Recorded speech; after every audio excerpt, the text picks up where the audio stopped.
Non, moi je reconnais l'injustice de cette réforme. Parce que moi je fais de la politique et j'ai pas fait un BTS comptable, où on nous parle que de comptabilité, que d'équilibrer les comptes. Certes, c'est une question, mais si on veut équilibrer les comptes, la bataille c'est pas sur les retraites, la bataille c'est sur l'emploi. 1 million de personnes de plus au travail et les comptes seront équilibrés. Et ceux qui vous disent l'horizon 2030, 2040, 2050, personne ici peut prévoir ce que sera l'horizon 2040. S'il y a 3 ans on avait eu un débat, monsieur Lemoine, on n'aurait pas pu prévoir le Covid, on n'aurait pas pu prévoir cette crise énergétique, on n'aurait pas pu. Donc, Donc la question des retraites, c'est un projet de société. Est-ce que nous considérons qu'après une dure vie de travail et de labeur, on peut avoir du temps pour soi, pour sa famille, pour les siens, pour la société, et être utile autrement qu'au travail? Moi, je pense que oui.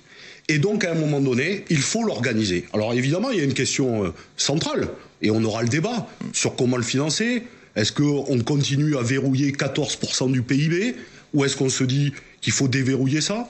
Est-ce qu'on se dit qu'on peut agir sur un certain nombre de choses et faire cotiser, par exemple, au même titre que les travailleurs et les travailleuses les revenus du capital? Mais surtout, c'est une injustice pour les travailleurs et les travailleuses. Je vous finis juste. Oui. Vous en donnez un exemple. Moi, ma mère, je l'ai vue, elle était ouvrière à la chaîne, elle construisait des batteries à l'usine Saft. Elle a commencé à bosser à 16 ans à l'usine. Elle a fini à 61 ans. Je l'ai vue, à partir de 55 ans, décliner, fatiguée. Et si on lui avait expliqué qu'il allait falloir travailler 2 ans de plus, peut-être qu'aujourd'hui, elle ne serait plus là. Alors, et je finis juste, monsieur Lemoine. La moitié de ses amis qui étaient avec elle au travail ne sont plus là aujourd'hui. Il y en a qui sont partis, ils n'ont jamais vu la retraite.